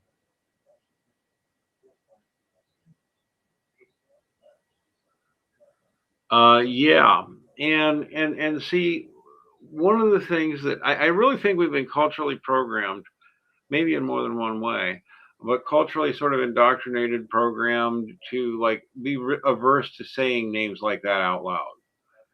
Like that immediately means you're crazy. But really, go to the Rockefeller Foundation's web pages and just start reading. Look at their Wikipedia page, which is public. Wikipedia is not reliable, but when a big entity like that has a Wikipedia page, they will have people maintaining it and making sure it more or less says what they wanted to say. More importantly, doesn't say other things at all. Doesn't tell you everything. And it's not just the Rockefellers, because I'm certainly not obsessed with Rockefellers. In fact, the elite family I find most interesting personally is the Fords. And that's because I live near their, I live in their home territory. They have a real big footprint where I live. Ford stuff is just everywhere. The Ford family lives here, not far from here. If you're in Southeast Michigan, the Ford family just matters. There's the Henry Ford health system, which the family is directly involved in, although it's hard to find that out publicly. The Henry Ford health system is the second biggest or third biggest employer in the state of Michigan. Yeah, I am in Michigan. Yeah, and the Fords control it, so they're a big deal. I don't know anything about their spirituality, to be honest. But we do know. I have actually never looked. I know that Henry Ford was a naturalist, and so that may be their bent too. They've been not at all public about their spirituality otherwise. Some of the other wealthy elite, it's not that hard to find out. They're either some kind of, like I said, some of them will go for some kind of Judaism. Almost all of them are in some kind of secret society, though. And that's not even that much of a secret, huh? It says here, there. I mean, there are people who. I mean, I know that there is this one guy, Alfred Ford. There's Alfred Ford, the grandson of Henry Ford, who he's he's some kind of Krishna devotee apparently. But it says here, on the website I'm looking at that he indulges in all these material pleasures, so he's a very liberal Hindu. What you will find, huh? Yeah, I'm going. Go on. What you will find. People will sit there and say these people aren't thinking about spirituality, all they're only thinking about money. No BS. If you find out enough about how it works in the high roller finances, words like cocaine and strippers come up a lot in recreation, including lunch with clients. And that's just at the kind of the lower level of some of that kind of stuff that goes on. And at the higher levels, if people don't go Christian, yeah, sure, some of them get into yoga and stuff that's just not benevolent but borderline, right? But sorry, but a lot of them get into Satanism, and a lot of them get into some kind of other like mysticism. A lot of them are very open about rocking the Satanism, and and they'll be real nice and say, well, we're not really, we're just atheists with a certain philosophy. Even look at that, even if you don't see through that in a lot of them, and you really just believe they're tame, edgy atheists,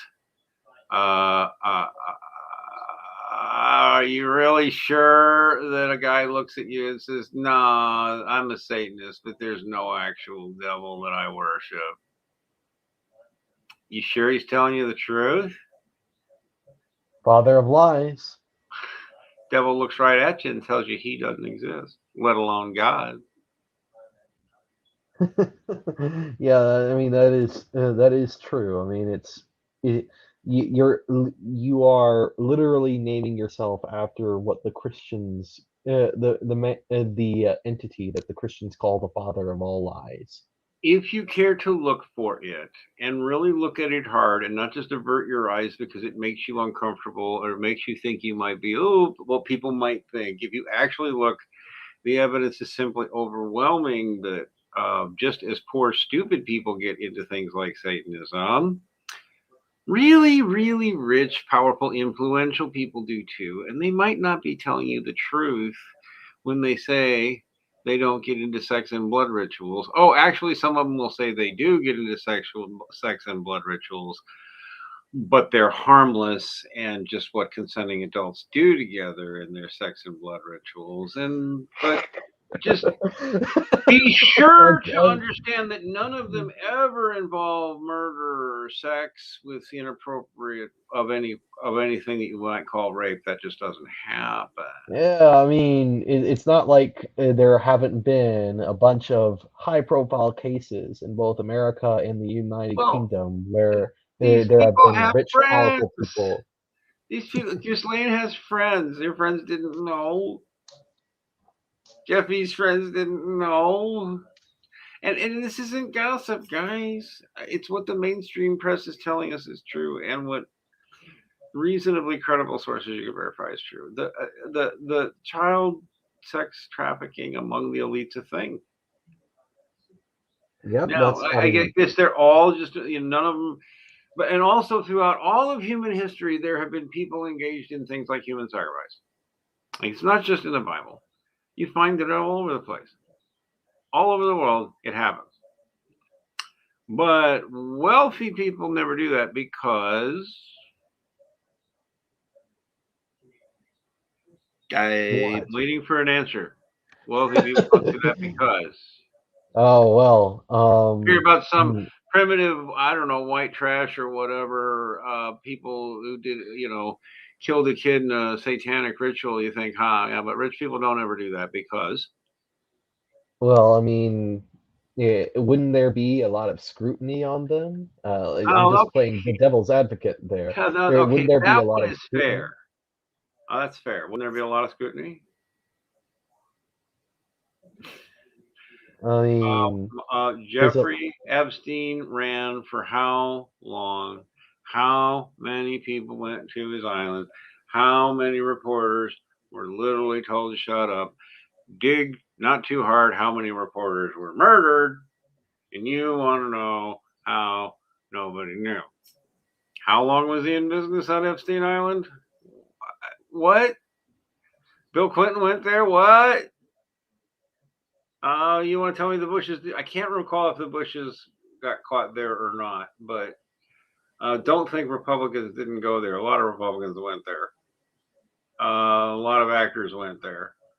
A lot of rock and roll stars and rap stars and country stars and pop I stars. mean, Jeffrey Epstein Particular was. Christians went there, but I nobody, mean, and they went on for decades. So you're asking me, I'm not trying to be savage. I know I can be too sarcastic, but I'm like, really? I mean, there it is. I mean, and how many, how many people are just as guilty as Epstein or as Ghislaine? Never got caught. Um, and so, and I don't. The only thing that makes me angry is that some angry Republican will start wanting to start ranting me about Clintons. And the evidence on them is awful. But let's put it all up as rumor. Why focus on the Clintons? I mean, they matter, but you don't look at the Republicans side of this and all their Republican buddies. And you want to tell me none of the Republicans that I were serving mean, alongside the Clintons, some of them in the Clintons cabinet, because Clinton had Republicans in his cabinet. It's common for a president to do that, to have a couple people from the other party. So there were Republicans in Clinton's cabinet. None of them knew, though, right? You keep I going, mean, and there were Republican members of the House and the Senate, prominent leaders going on these junkets with the Clintons all the time, but they didn't know. African. I mean, I can also point out that. I mean, bipartisan, no fault divorce for Uh for huh. quite a while. It's not. I mean, that sort of points to there being a common, Yeah, a common I almost, cultural. yeah, I hate to say the name Clinton because I don't want any Republican to come up and bark at me because I'll rip their head off. I'm Hmm, sorry, not very Christian of me, but bitch, please, hmm. shut up, Republican. Just shut up. Clinton. Oh, Shut up. Clinton. It's like an NPC who wants to say Trump, Trump, Trump, Trump, Trump, Trump, Trump. Stop it. You know, All they're right. they're both really bad if you look hard enough. They really are. Anyway, yeah, in fact, this is going to go to something else. This is something that I think is neurolinguistically programmed into the culture. It's why politics is dangerous and you probably shouldn't watch them. I'm serious. Both parties are controlled behind the scenes by the elite financier element. Some unfortunate, and I don't want to be aggressive about it. Some really fall into what they call the anti-Semitic trope of saying it's the Jews. And certain elements in the defense of the Jews League, of which there are various, get really zealous and will fast accuse you of anti-Semitism, too fast. Um, uh, but some people try to want to reduce this all down to the Jews, and that's just wrong. It's just flat out wrong. There is a big element among them who fiercely hold to their Jewish identity and their Zionist spirit. And there are others who are what I would really much more call, man, I converted, because it's like a political move. It gets you into the club. There's a lot of that in those high finance circles, as I was mentioning earlier. Um, but otherwise, most people get into secret societies, especially because here's why secret societies do matter. A lot of people also make the mistake of just saying it's Masons, and so but because the truth is, um, mostly it's Masons, and and, you can't say that, especially because if you go down to your little local lodge there, where or even your fairly nice grand lodge there, where you can ascend to the 32nd, 33rd degree in some places, or some places the fourth degree. There's even other orders of Masons where they don't have they consider themselves Masons, but they have the degrees completely orthogonal to all that. But there's two major branches of Masons, and I know and am friends with some of them, including two really good friends who are one really good Baptist friend. I'm Catholic, and I have a Baptist proud Freemason friend. So I do get around in making friends, but that little local lodge of yours does not have the Masons we're talking about. They aren't there. And some will say there's nobody higher than the 32nd degree. Yes, there is. They haven't picked you out to tell you yet. You aren't interesting enough. Straight up. And you may never be interesting enough.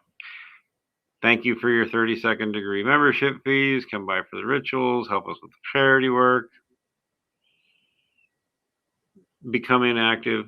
Fine. We don't care. In fact, the local Masonic lodges of that type are mostly imploding and almost gone.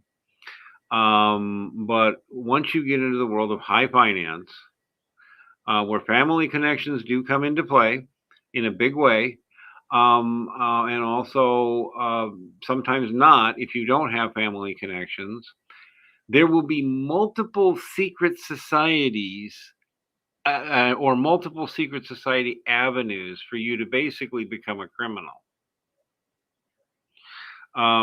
Sometimes in the overt criminal secret societies that are in fact most organized crime should be acknowledged. Amongst other things, they play up the family aspect, in things like The Sopranos and gangster films. But even in films where they don't play it up much, any gangster film that's at all realistic, whether it's something like The Sopranos or The Godfather, that old school Italian mafia stuff, or the stuff on the Irish mafia or the Russian mafia, which is mostly Jewish, by the way, of a certain type. Definitely not Orthodox Jews. Definitely not pious, not pious. But anyway, there's a lot of Jewish Masons. So I mean, but there's nobody denying the Jewishness has a part. But it's a huge mistake to think, they're Jewish and they're part of all this. No. In fact, all of these people that we're talking about in these high-level secret societies or whatever, they have no respect for the average Jew at all. Like if you were born Jewish and you work at a gas station, they don't care about you at all. They're happy to take your support of Israel. They might have some small charity programs you can take care of. They do have Jewish charity programs that you can take advantage of it. But for the most part, people who are like billionaires who identify as Jewish, you're a plaything to them at best. You're dirt otherwise. They don't care about you. These wealthy so-called, Jewish elites, they don't care about everyday Jews. They really don't. So this isn't about anti-Semitism. And again, a whole lot of them ain't Jewish, and they're in the secret societies. You could call them Masonic instead. But you're going to get into them because if you look at these mafias, guess what? They're secret blood oath societies. That's what a mafia is. Every single depiction of those that's realistic, you'll see, you know, this is if you're in the family. You don't get to leave the family. You cross the family. You don't get to kill a marked man, or if you do, it's death for you, unless you've come to the right tribunal. And those people are all bound together by blood oath. Literally, they'll use blood, by the way. And you can and like some places they'll play it down, but it's there in more mainstream films like The Sopranos or The Godfather or whatever. It's clear the pagan blood oath, blood rituals, and definite blood oaths. On swear, on penalty of death. Well, people in more respectable circles also make blood oaths like that.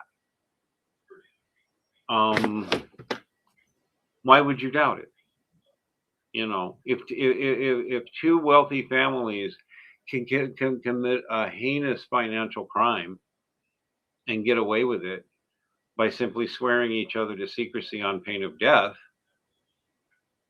you can actually accomplish quite a bit of that if both families take that seriously. Do you see what I'm talking about?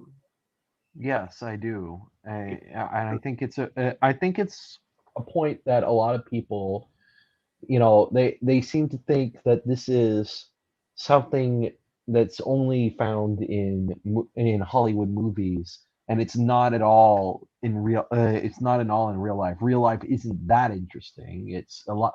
These Yeah. organizations, they're all a lot more boring, and adults in the people who really know things, they know that you know it's a lot more boring than it sounds. What do you say to those kinds of people? Um, I think that the elite want you to think it's that way. I think that is more the way Hollywood wants you to think of them as.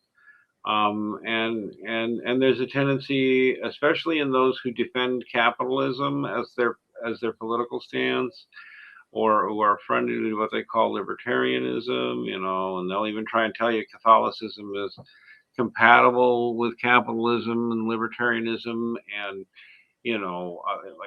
like Tom Woods goes full bore why being a libertarian and Catholic are a-okay. The guy makes his living doing it. But why did I'm sorry, I'm getting tired again. You know what? We should take a You're I need some coffee. I think we can wrap. We're about to wrap up, but I just Let wanted me finish to. that. I want to finish that tail off. Why was I talking about? You were Okay. talking about um I asked you about those people who claim that, it's all Oh yeah, it's all the more blood boring. oath You thing. really only have to look. Okay, you really only. I mean, to extent, go look at the history of the mafia. I don't know. Actually, everything's changing so much online. I can no longer say it clearly. But let me put it to you this way. I want to summarize it with one reference that you can look at. And if you have the time, you can read it. Let me review a website for you. Okay. I wish I could have put it up on your screen, I but let can put it up on my screen. put this up on your screen. Net. Carol spelled with two R's. That is a bookmark. That is a bookmark site. That is also a grab these PDFs while you can. You don't know how long any website will be up anymore. All, People should realize how bad the censorship is getting online. From year, from week to week, I'm no longer sure if a website will stay up if it's not in certain places. But I'm sorry, I'm having trouble. There you go. This is and specifically, if you were to click on the books link, is where the big treasures are. Mm-hmm. Although you can hit the about page to see who he is. It's important because when I've sent this to a few people and they're like, "Oh, some nutty conspiracy theory, some internet guy." No, no, no, no, no. Stop. This is a Georgetown professor, Georgetown, George Washington, Washington D.C.'s Georgetown University. I think it's D.C., isn't it? It's certainly the D.C. area is one of the preeminent universities. Wait a minute, I have to look it up now. Uh, yeah, it is in Washington D.C. Okay, it's a preeminent private university. Okay, so it's of the league of like Harvard. Okay, that's the caliber of Georgetown. He was a tenured professor there. He was in secret societies and was clear about that he was in them because there's more than one. These are family tie networks and sort of loosely what you would call Masonic networks. Again, your local lodge guy in a small town need not, or even need not apply. These are people with a lot of money and a lot of power. And he exposed the existence of something called the network by simply writing about the network and telling people, oh well, this is the network, because the network tapped him to write their history as a Georgetown professor that he always was, highly experienced, highly respected historian. And so he wrote the history of what is now most respectably known as the Anglo-American establishment. This is why anybody who gets tripped into the anti-Semitic conspiracy theories is really missing the boat. Yes, the Zionist and bad Jewish thing is there, but this is the real roots of it, and it's actually in colonial America and the city of London where the real action is, and really where it all comes down. These people are unbelievably powerful and have been running the United States since before it was the United States. They're basically the people who decided the United States gets to exist as a republic and under what conditions. And behind the scenes, people rarely talked about the people who had the money and the not the public beloved figures that are romanticized as diplomats, like maybe John Adams or Benjamin Franklin. And believe me, the stuff you heard on guys like that, well, actually, Benjamin Franklin was not a good man at all. I don't know about John Adams, but he seems to have been a Christian from all I've read, to my surprise. But most of the founders weren't. Most of the founders were these the fabled ones were the fabled founders were all Masons, and again, they were not local lodge Masons. The Anglo-American establishment that Professor Quigley wrote about was Secret City of London. oh yes, oh. If you want to know about the city of London, those CGP graded videos are awesome, except they are deceptively good propaganda. If you watch them with a really skeptical eye, notice how they want to jump up and make fun of conspiracy theorists on the internet. Like, are the conspiracy theorists on the internet ever right about anything ever? Well, anyway, and yeah, something about Masonic rituals. He makes fun of the idea that there are secret Masonic societies place.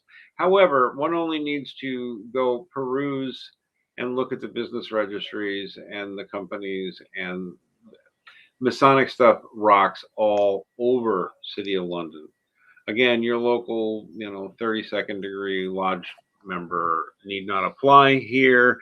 You're going to need to be worth something like $500 million to get into this club. All right. I Um, think I think you've covered quite a bit of territory in these past couple of yeah, hours. we've gone too long.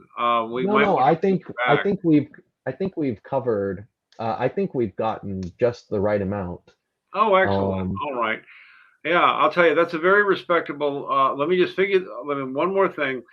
Professor Quigley's work is interesting because it is not refutable. It is perfectly legitimate. It is. It names names. It names people. It goes vastly into the culture and what happened and who the financial elite are.